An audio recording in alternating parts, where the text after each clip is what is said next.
The security cameras only showed people who were going to die. I used to work overnight security at a shopping mall in Ohio. The job was unbelievably boring. Most nights I just walked empty halls, checked locked doors, and watched shoplifters on grainy security monitors. The mall itself was dying. Half the stores were empty. The food court lights buzzed constantly. And after midnight, the entire place felt wrong. Too quiet. Like the building was holding its breath.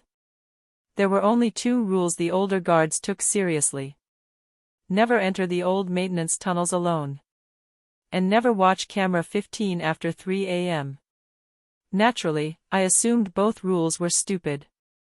Until I saw camera 15 myself. It happened during a storm last October. The power flickered around 2:45 a.m., knocking half the cameras offline temporarily. I was alone in the security office waiting for systems to reboot when one monitor suddenly switched on by itself. Camera 15. At first, it showed the Lower East hallway near an abandoned jewelry store. Except something looked off immediately. The hallway lights on camera were fully on. In real life, that section of the mall had no power. Then I noticed the timestamp. It displayed tomorrow's date. My stomach tightened instantly. I leaned closer to the monitor. The hallway sat empty for nearly a minute. Then someone walked into frame. A teenage girl carrying shopping bags. She looked normal. Completely unaware of the camera. The weird part? The mall was closed in the footage too. Metal security gates covered every storefront. Yet she wandered calmly through the hallway alone. Then the camera glitched. Just for a second. And suddenly someone else appeared behind her. Tall. Completely blacked out like a silhouette. No facial features. Just a human-shaped shadow following several feet behind. The girl never noticed it. I remember feeling cold all over watching that thing move. Then the feed abruptly cut to static. 10 seconds later, my radio crackled. Dispatch reported a fatal car accident outside town. Teenage girl. Matched the exact description from the footage. I sat there stunned. Trying to rationalize it somehow. Coincidence. Had to be. But then camera 15 flickered on again. Another person. An older janitor pushing a mop bucket through the same hallway. Again, the timestamp showed tomorrow. Again, the shadow appeared behind him after a brief screen distortion. This time I grabbed my flashlight and ran into the actual mall corridor to check. Empty. No janitor. No shadow. Nothing. When I returned to security 20 minutes later, police radios were reporting a heart attack victim. Mall janitor. Dead in the parking lot before paramedics arrived. That's when I realized something horrifying. Camera 15 wasn't showing ghosts. It was showing people before they died. And the shadow behind them always appeared right beforehand. I should have shut the system down. Instead, I kept watching. Every person shown on camera 15 died within hours. Different causes.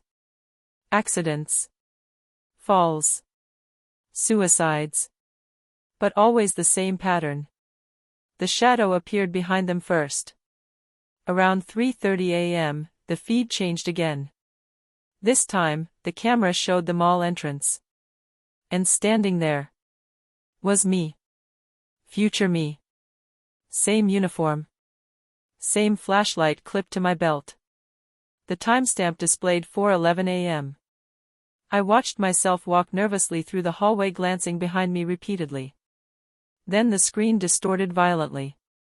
And the shadow appeared. Right behind me. Much closer than before. Its head nearly touched the ceiling. Long arms hanging unnaturally low. Future me stopped walking slowly. Like he sensed something behind him. Then the shadow leaned toward his ear. The footage cut to black immediately afterward. I felt physically sick. The radio on my desk crackled at the same moment. A voice whispered through static. Check the east hallway. I froze. Because the voice sounded exactly like mine. Then the security office lights flickered. Once. Twice. And somewhere out in the mall, I heard footsteps. Slow footsteps echoing through empty corridors. I locked the security office door immediately. The footsteps continued. Closer. Then my radio crackled again. Don't let it behind you. The footsteps stopped directly outside the office. Silence filled the room. Then something softly scratched against the door. I backed away trembling. The security monitors flickered wildly.